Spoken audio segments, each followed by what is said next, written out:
14 наурыз көрісу мерекесі. Ол кезде жұртшылық бір-біріне бір жасымен дейді. Ол бір жасымен дегені қыстан аман есен шыққанын, бір жылға есеуін білдіреді. Бұл кезде халықтар үйлеріне дастархан жаяды. Ол кезде дәмді тәттінің бәрі қойылады. Бұл мереке батыс аймақта жақсы сақталған.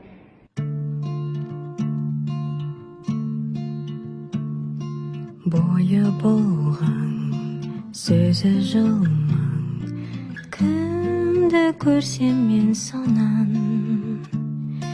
Бетті бастым, қатты састым, тұра қаштым жалма-жан.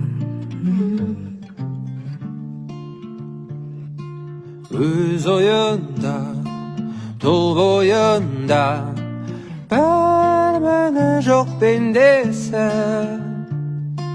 Түзде мырзаң, үйде сырдаң, сөзі қылжаң еркесі.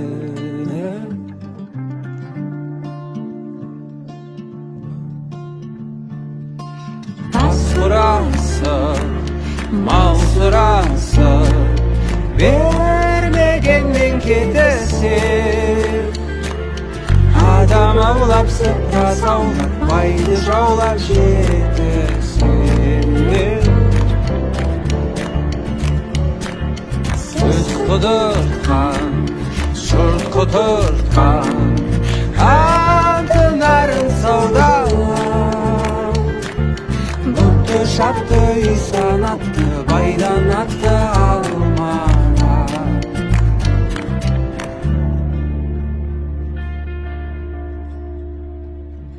Geceyi yer, keseli zor, maldı baydan sorulacak.